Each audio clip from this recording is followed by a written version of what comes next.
For the very latest news from Thailand, this is the Fabulous Pattaya Media Group. If you could like and subscribe, well, that would be amazing. Thank you so much. As predicted, today's listed vote for Prime Minister in Parliament has been suspended, until such time as a decision is made on the legitimacy of Khun Peter's second ballot. Meanwhile, Pheu Thai Party is readying itself to establish a government which will include numerous smaller parties, despite their election commitments not to work with those involved in the coup or the previous government, but minus Move Forward, the party that won the election. A court decision on Khun Peter's bid for the leadership vote is expected within 8 to 10 days. Meanwhile, Thai media reports that Pheu Thai is now mooting the concept of going back on their original plan and instead inviting the parties headed up by Generals Prayut and Pravit in order to garner votes in Parliament. Add to that the fact that they're now in bed with Khun Anutin's party, and with the expectation that all will want some kind of power in the next government, it's becoming very clear that leadership and governance will be far from straightforward, whichever way it goes.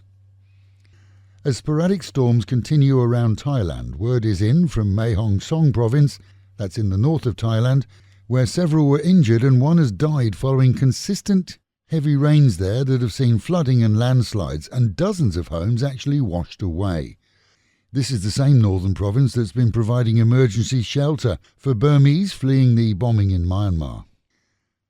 As the number of deaths increase following the explosion at the illegal fireworks factory in Narathiwat, so police have liaised with their counterparts in Malaysia, where it's believed that the factory owners have fled. 13 deaths are now listed, with close to a dozen still in emergency care ICU.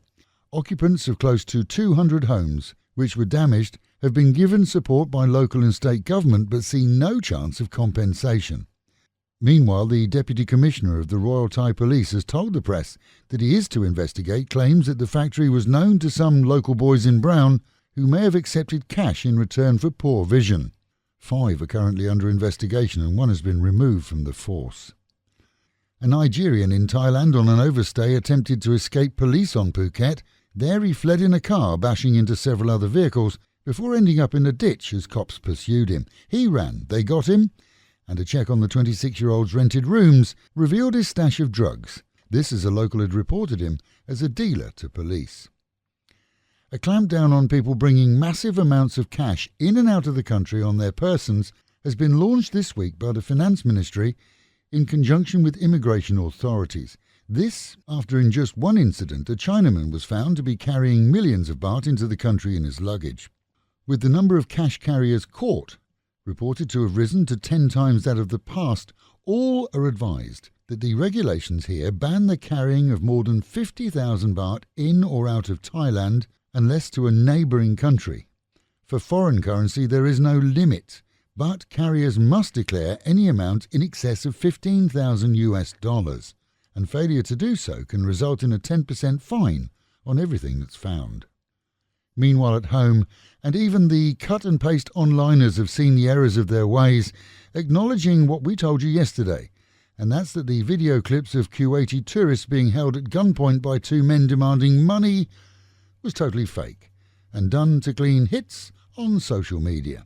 2 Burmese asked to take part have been arrested, along with 4 Kuwaitis aged between the ages of 19 and 21, and others, they're being sought.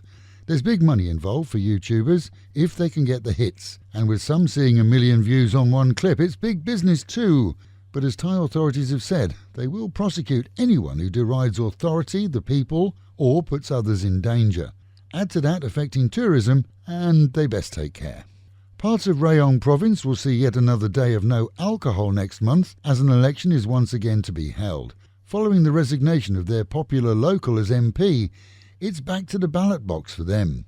The Move Forward MP was revealed to have served jail time in his youth. That's enough in Thailand to see anyone suspended from Parliament, but he honourably resigned ahead of that.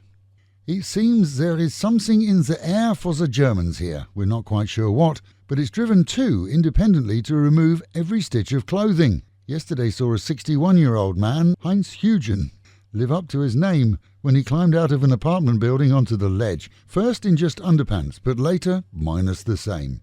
His Thai partner called the police when he refused to come back inside. She claims that he'd been smoking something and was stressed. Suddenly he said he'd lost the will to live. 5 hours of police time was wasted trying to coax him in, until finally one burly police officer managed to grab him somewhere and drag him into safety. He was in a local state hospital yesterday, being monitored ahead of mental evaluation, and his embassy was duly informed. And with the Met Office promising highs for today and over the weekend of around 31 degrees, dropping down to as low as 27, the real feel in the sun of around 38, and cloudy and breezy times with thunderstorms mainly in the afternoons.